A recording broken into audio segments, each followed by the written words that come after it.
Saya akan menelisiknya eksklusif.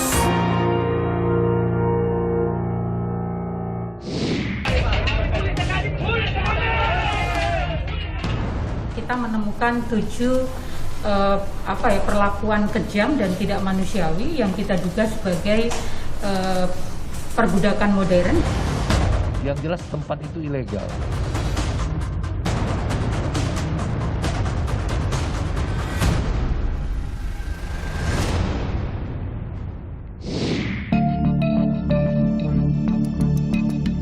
Rumah mewah Bupati Langkat nonaktif terbit rencana Peranginangin membuat gempar. Sebab di lingkungan rumah mewahnya ditemukan kerangkeng manusia. Kerangkeng alias penjara terdiri dari 2 kamar, berukuran 6 x 6 meter, lengkap dengan kokohnya jeruji besi. 48 orang hidup sekaligus di dalamnya. Penemuan ini bermula dari kegiatan tangkap tangan KPK terhadap terbit rencana atas dugaan suap. Saat penggeledahan itulah terungkap ada penjara manusia di dalam rumahnya. Sejumlah pertanyaan mengemuka. Digunakan untuk apa kerangkeng manusia ini? Perhimpunan Indonesia untuk Buruh Migran Berdaulat Migran Care bicara, dugaan perbudakan modern lantang disuarakan.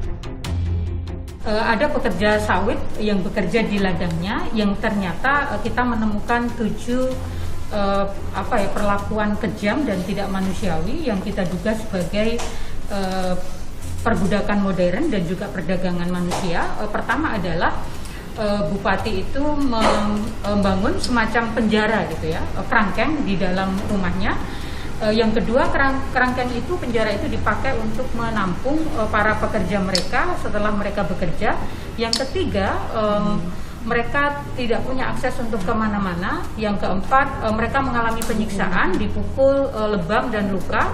Yang kelima, mereka diberi makan tidak layak, hanya 2 kali sehari. Yang keenam, mereka tidak digaji selama bekerja. Yang ketujuh, tentu tidak punya akses komunikasi dengan pihak luar. Gitu. Baru tahu ada kepala daerah yang mestinya melindungi warganya, tetapi justru menggunakan kekuasaannya untuk secara sewenang-wenang melakukan kejahatan yang melanggar prinsip HAM, anti penyiksaan, anti perdagangan orang, dan lain-lain. Atas temuan ini, polisi punya pendapat lain. Dari hasil penyelidikan sementara, Kapolda Sumut menyatakan kerangkeng di rumah terbit adalah tempat rehabilitasi pengguna narkoba. Kenapa ada kerangkeng? Dan ternyata dari hasil pendalaman kita, memang itu adalah tempat rehabilitasi yang dibuat oleh yang bersangkutan secara pribadi dan sudah berlangsung selama 10 tahun. 10 tahun. Untuk merehabilitasi korban-korban narkoba, ya, pengguna narkoba. Dan teman-teman kalau lihat kemarin di situ, itu adalah pengguna narkoba yang baru masuk 2 hari dan malamnya sebelum dilakukan kita melakukan operasi tangkap tangan. Meski demikian, diakui keberadaan penjara dalam rumah Bupati ini tak berizin. Yang jelas tempat itu ilegal, udah ya. Gitu. Jadi kalau ilegal itu berarti tidak boleh. Dengan kesadaran sendiri, orang tua mengantar, ya, dan menyerahkan, kemudian dengan pernyataan. Nah, tetapi apa itu kita nanti lihat, kita akan dalami apa prosesnya. Misteri menyeruak, kerangkeng manusia milik sang Bupati. Benarkah hanya sebagai tempat rehabilitasi? Atau ada perbudakan, bahkan penyiksaan? Aiman menyelisiknya eksklusif. Dan saudara, ini adalah perkebunan sawit yang dimiliki oleh Bupati Langkat nonaktif terbit rencana Peranginangin. Dan saya ingin mewawancarai juga saudara pengawas atau pembina para, dalam tanda kutip ya, tahanan yang berada di dalam jeruji besi Suparman Peranginangin. Iya. Pak Suparman, siap. Terima kasih. Aiman, Kompas TV Jakarta. Siap. Bapak pengawas ya Pak ya? Saya dari dalam tanda kutip warga binaan atau orang-orang tahanan nih, saya katakan gitu. Saya ini pengawas sukarela. Maksudnya? Tapi kan dapat upah juga? Tidak. Karena Tidak? saya juga mantan sini juga. Oh, Bapak juga? Iya. Dulu mantan memakai narkoba juga? Enggak, saya enggak. Ada kejahatan saya yang lain. Boleh tahu apa kejahatannya waktu itu? Ya, pribadi. Penganiayaan? Enggak. Atau apa? Berjudi. Oh, berjudi. Iya. Oh, jadi di sini bukan hanya narkoba nih? Bukan. Ada juga judi. Ya, kalau memang udah meresahkan kali berjudinya banyak-banyak ya, cemana lagi. Tahun berapa di sini? 2020 sampai 2021. Terus lulus, dalam tanda kutip ya?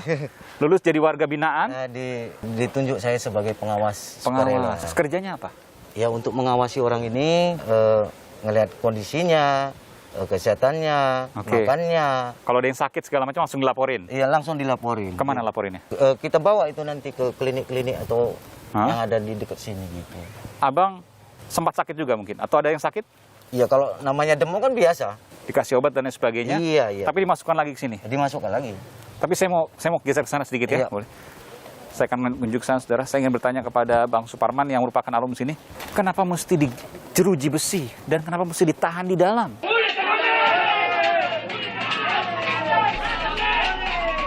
Kalau pecandu narkoba itu kalau kita nggak ditahan di dalam, berkeliaran nanti dia cuma. Sementara keluarga mereka yang menyerahkan kemarin, nanti kan kita disalahkan.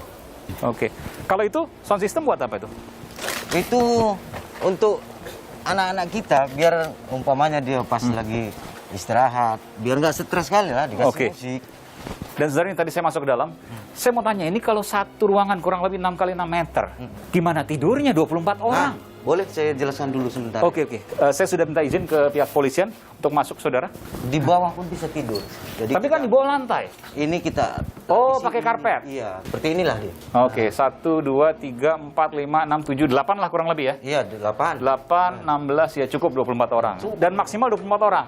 Maksimal itu kalau Bapak kemarin itu bilang itu 25 satu kamar. Kedua ini 50. Oh, maksimal 50, bukan 48 bahkan 50 orang ya. 50 orang, saudara. Lalu kalau seandainya sudah penuh, ada yang nganter lagi orang tua ke sini? stop. Oh, nggak terima? Enggak terima. Terus dipekerjakan di kebun sawit, betul? Itu tidak. Jadi gimana? Dia dibina berdasarkan keahlian mereka. Umpamanya Misalnya? ini dia dulu nih punya bengkel melas ini. Nah. Kalau memang memungkinkan, itu Bapak karyawan. Kalau abang dulu bagian apa dulu? Saya kebetulan medis, Abang dulu sekolah apa? akademi perawat. Luar biasa. Pernah kuliah ya? Pernah kuliah, ya, lantaran jahatnya. Orang tua tidak sanggup lagi. Keluarga udah saya tinggalkan, udah istri. Nggak tahu lagi keluarga mau cuman-cuman. Abang udah pisah sama istri sekarang? Sekarang udah balik, alhamdulillah setelah keluar Alhamdulillah. dari sini. Sebelumnya judi sempat pisah. Iya, sempat pisah. Karena udah habis semua. Judi apa dulu, Bang? Dadu. Habis berapa itu? Sudah habis berapa uang itu? Kurang lebih 1 Innova baru lah. Ratusan juta ya. Meskipun kasus KPK Pak Bupati Langkat Ya. nonaktif terbit rencana Perangin-Angin, Siap. tentu kan itu kasus yang lain. Iya. Juga abang tidak mendukung soal itu. Ya, itu kita serahkan kepada pihak KPK lah. Tapi kalau soal rehabilitasi atau pembinaan narkoba ini, Saya nangis. Kalau diberitakan itu di TV itu memang perburuan modern katanya itu. Saya perbudakan modern. tidak benar. Karena apa saya bilang? Kalau memang tidak ada ini, saya nggak jadi manusia lagi. Dipercayakan saya sebagai pengawas di sini, saya pun bersyukur. Saya bisa ajari adik-adik saya ini yang di sini, supaya bisa berkehidupan lebih baik lagi nanti ke depan. Nah ini kemana kemarin yang ada warga di sini? Kemarin itu, lantaran kita udah ada viral di media sosial itu, jadi keluarga itu takut karena ada bahasa itu yang berkembang, mereka ini mau dipindahkan. Orang kami yang ngantar kemari, diketahui kepala desa. Oke. Jadi begitu ini berkembang, dibawa keluarganya lah pulang semua. Iya, warga sekitar ini.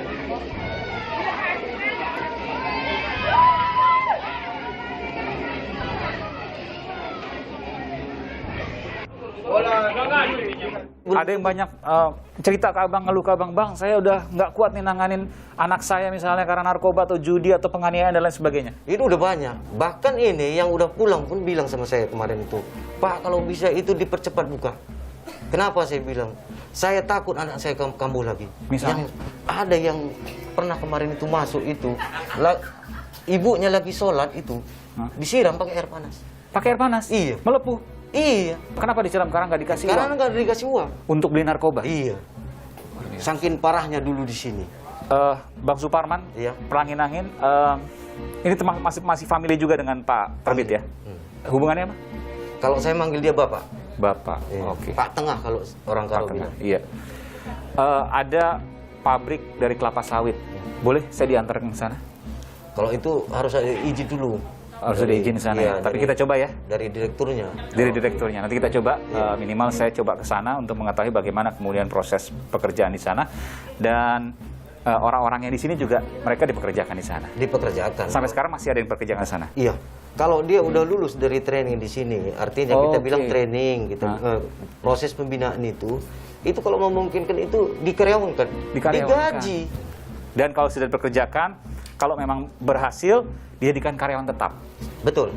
Baik. Dan saudara, saya akan mencoba untuk ke pabrik CPO milik Bupati Langkat Nonaktif Terbit Rencana Peranginangin. Saya akan menuju ke sana nanti, saudara, eksklusif di Aiman. Dan saudara, ini adalah pabrik kelapa sawit yang dimiliki oleh Bupati Langkat Nonaktif.